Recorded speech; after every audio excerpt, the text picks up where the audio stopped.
I recently had dinner at a very unique cruise ship restaurant that redefines the meaning of specialty dining.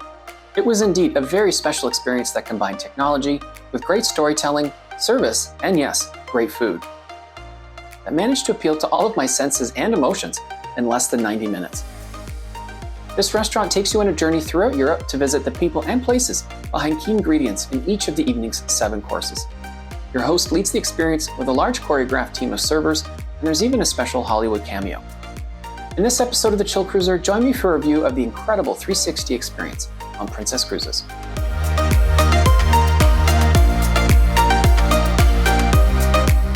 Hey cruisers, Andrew from Toronto, Canada here. Welcome to The Chill Cruiser, where I look at cruising from a chill perspective. Today I'm going to review the 360 specialty dining experience on my recent cruise on Enchanted Princess. Over the last few years, cruise lines have been trying to one-up each other when it comes to specialty dining.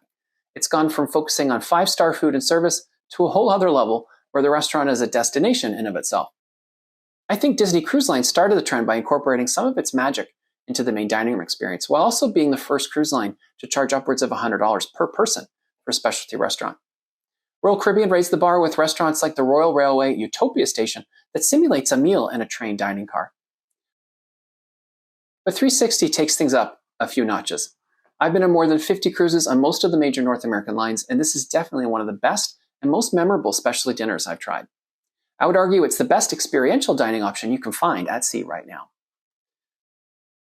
360 is only available on 2 Princess ships, Enchanted and Discovery, which also happen to be 2 of their best ships, in my humble opinion. Enchanted sails Caribbean and European itineraries, while Discovery sails the Pacific coast and soon Australia. 360 isn't cheap, it's $150 per person, but it includes wine paired with almost every course, and is about what you would pay for a really nice evening out on land, although it's hard to find this kind of experience on land.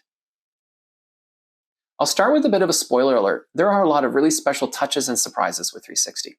I'll show you some, but not all of them, to save a few for you to experience firsthand. The experience begins in the ship's dramatic 3-deck main atrium, which Princess calls the Piazza. I received a card in my cabin saying to meet 360 staff on the main level, where I mingled over special cocktails with a small group of people in my seating. As you'll see, 360 is a very intimate experience with only around 20 people at each seating. After taking pictures against a branded backdrop, we met our host for the evening. He led us on a sort of procession through another restaurant's dining room, which turned a lot of heads with people wondering what's going on. We ended up in their kitchen, which we learned is the secret entrance to 360. As I waited to be seated, the suspense and the feeling that I was experiencing something really special continued to build. I was eventually met by the host who introduced me to my server. I later learned that there is 1 server for every 2 guests, which again just feels incredibly special. My server escorted me to my assigned seat, which is when I got my first look at the very modern dining room, with one of the ship's violinists performing a sort of 360 theme song that played throughout the evening. As I settled into my seat, I needed a minute to take in all the very unique elements of the venue. The massive panoramic screen, the stage lighting, and the projectors in the ceiling beaming a wooden texture on the table. The host then set the stage for the rest of the evening and told us about the journey we were about to take through Europe to visit the people and places behind the key ingredients of each course. He also talked about how technology would help bring the journey to life, including motion-sensing projectors that beam customized greetings on your plate. This journey is narrated by a very well-known Hollywood star that I'll keep a secret. Our first stop was Greece, which inspired the first 2 courses of the meal. And this is where I was first introduced to the choreography of the evening, where the servers made a very coordinated entrance to serve a very refreshing beverage. Non-alcoholic options were also available on request. That was followed by a small mezza platter with pitas, olives, and tzatziki. As we enjoyed this very fresh and delicious appetizer, we met a Greek olive farmer who talked about the process of making the olive oil that was on our plate. The next course was an octopus appetizer. Since I don't eat seafood, I was given fried eggplant, which was also very tasty.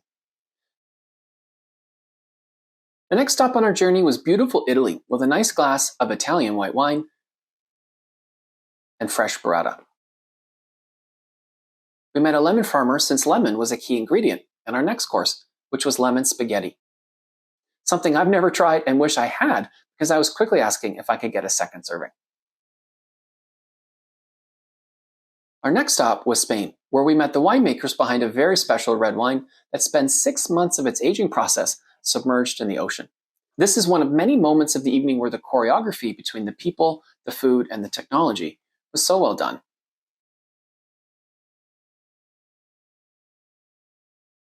That wine was served with the fifth course, which was dried prosciutto, also from Spain. Spanish truffles were the focus of the main course, which was served with beef and vegetables. For the last course, we headed to the lavender fields of Provence, France, starting with a honey farm. Honey and lavender were the key ingredients in our dessert, which was a beautifully plated lavender honey and vanilla parfait. The last stop on our journey was a winery in the Champagne region of France, where we got to hear the winemaker explain the process of making champagne, and then review the tasting notes of champagne that was just served, which was delicious. I won't go into too much detail about the final act of 360, but I will just say that it brings everything you've seen, heard, and tasted together beautifully. I actually had goosebumps and still get goosebumps every time I look at the footage and I think back about it. You also get to meet all the people who made the evening possible, from the dining room to the kitchen. 360 was definitely one of the most memorable meals I've ever had, on land or sea, and I would highly recommend it. It's an absolute must-try if you're planning to cruise on Enchanted or Discovery Princess. I would go so far as to say that it's worth sailing on one of these two ships, just so you can experience 360. They're both amazing ships anyway, that are almost completely identical. If you'd like to learn more, you can check out my full review and tour of Enchanted here. Thank you for watching, and happy cruising.